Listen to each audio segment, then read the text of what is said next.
పోలీసులు మీ అబ్బాయి లోకేష్ నేతృత్వంలోనే ఈ దాడి జరిగింది. మీడియా మిత్రుల సమక్షంలో ప్రజలకు చెప్తా ఉన్నా, రేపు నా మీద ఎటువంటి ఇబ్బంది జరిగినా, నా మీద ఎటువంటి దాడి జరిగినా, లేకపోతే నన్ను ఏ విధమైన చిత్రహింసలకు గురి చేయాలని చూసినా ఒకటే చెప్తా ఉన్నా, లోకేష్ అనే వ్యక్తి నా మీద దాడి చేయాలన్నా, నన్ను మట్టు పెట్టాలన్నా, నా ఇంటిని దహనం చేయాలన్నా దీని అంతటికీ కారణం కూడా లోకేషేనని చెప్పేసి మీడియా మిత్రుల సమక్షంలో చెప్తా ఉన్నా, ప్రజలకి చెప్తా ఉన్నా. అంటే ఇంత క్రూరత్వానికి ప్రజాస్వామ్యంలో ప్రజాస్వామ్యాన్ని రక్షించాలి, పరిరక్షించాలని చెప్పే ముఖ్యమంత్రి స్థాయి వ్యక్తి కొడుకే ఈ విధంగా దిగజారితే, ఈ విధంగా రెడ్ బుక్ రాజ్యాంగం తీసి మట్టు పెట్టాలని చెప్పేసి మీరు చూస్తే ప్రజలు తిరగబడతారు. మరీ ముఖ్యంగా చెప్తా ఉన్నా, వైఎస్ఆర్ కాంగ్రెస్ పార్టీ శ్రేణులకి మీరు ఇబ్బంది పెట్టాలి, వైఎస్ఆర్ కాంగ్రెస్ పార్టీ గొంతుకని మీరు నొక్కివేయాలని చూస్తే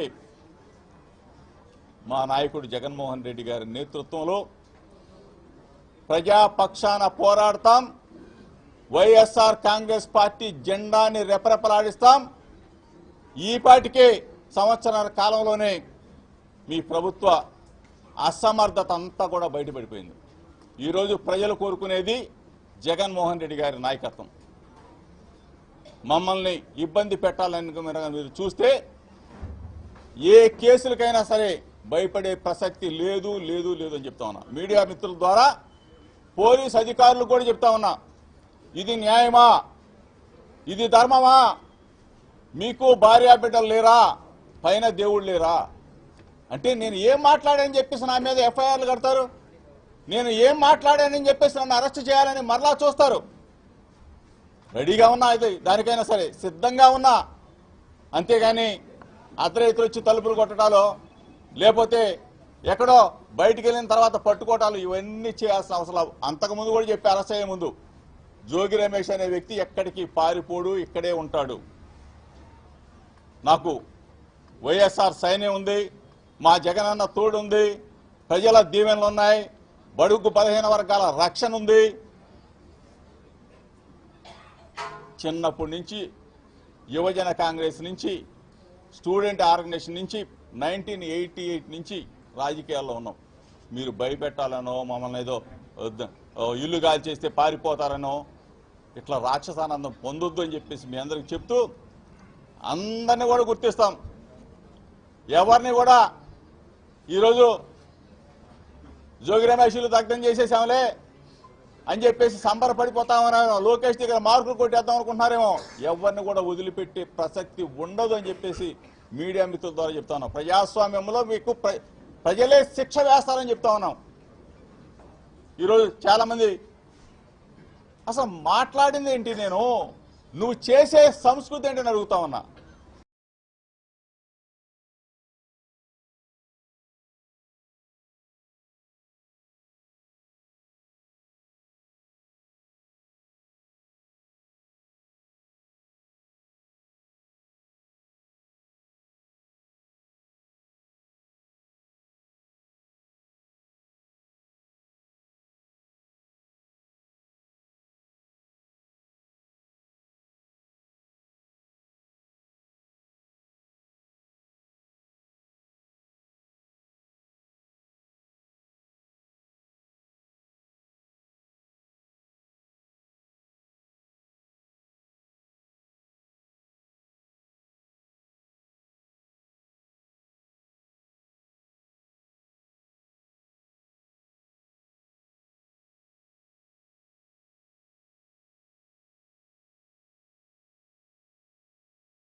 క్రూరంగా రాక్షసంగా ప్రవర్తించారో మీరందరూ కూడా చూశారు.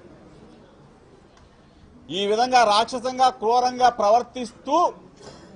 ప్రవర్తించి మరలా అగైన్ నేను మాట్లాడిన మాటల మీద కేసు ఫైల్ చేశారు. కేసులు నేను నిన్న మాట్లాడితే ప్రజాస్వామ్యంలో నేను అనకూడని అంటే 83 రోజుల పాటు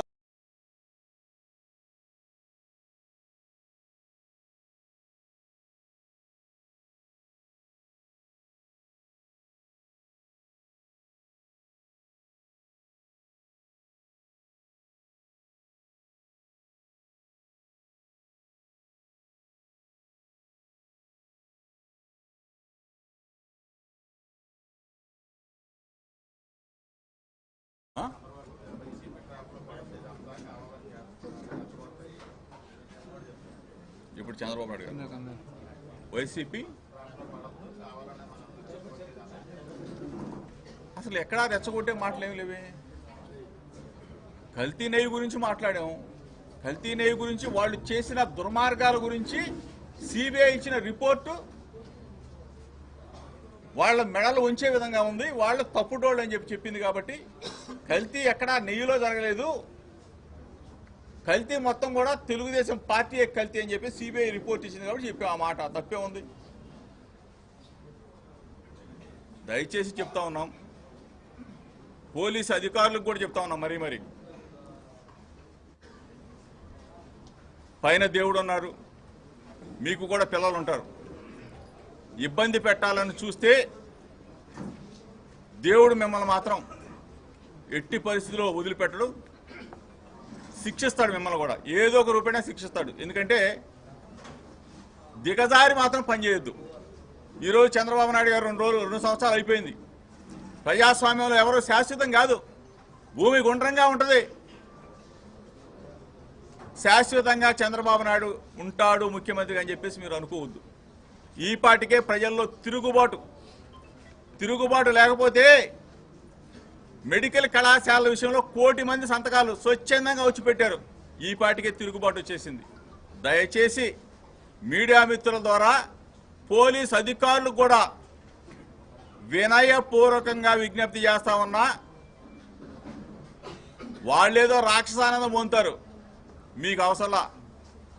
మీరు న్యాయం చేయండి, అంతేగాని ఇటువంటి దుర్మార్గాలకు మాత్రం ఒడిగట్టొద్దు.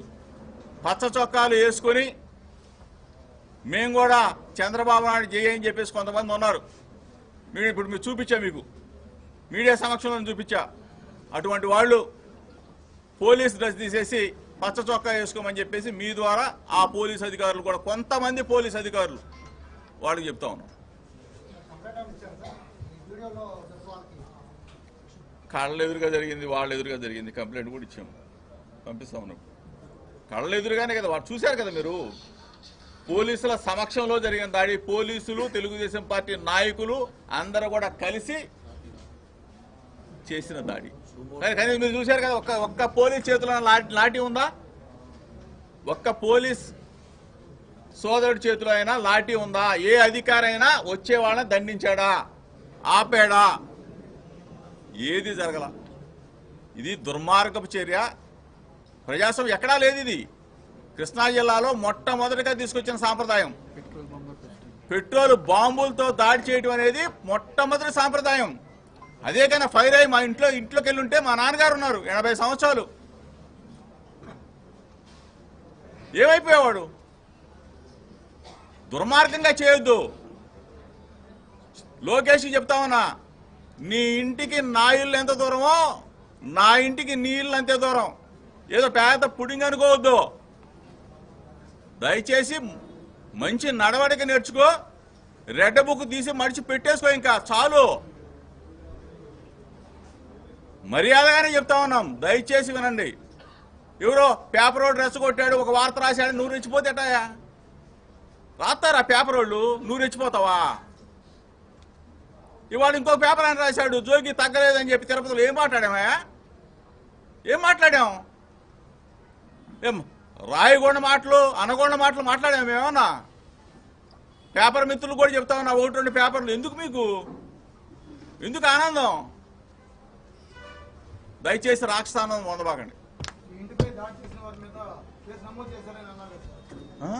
ఇంటిపై దాడి చేసిన వారి మీద ఐలవరం నియోజకవర్గ స్థాయిలో ఒక నలుగురు మీద ఎఫ్ఐఆర్ కూడా అయిందని చెప్పేసి అన్నారు. ఎందుకు నాలుగు చూసుకోవడానిక?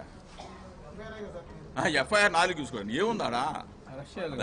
ఇప్పుడు మా వాళ్ళు ఇక్కడ ఉన్న వాళ్ళ మీద లోపల ఉన్న వాళ్ళ మీద కేసులు పెట్టారు.